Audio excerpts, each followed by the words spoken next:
Sino po sila?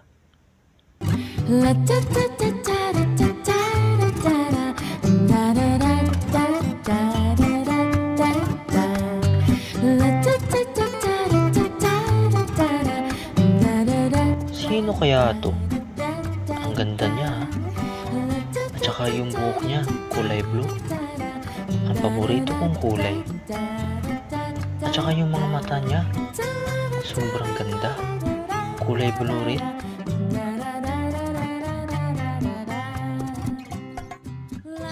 Hello, ako pala si Angel.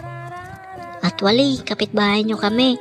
Andun yung bahay namin, no, katabi ng bahay nyo. Sa inyo pala yung malaking bahay na yan. Oo, ito pagkain.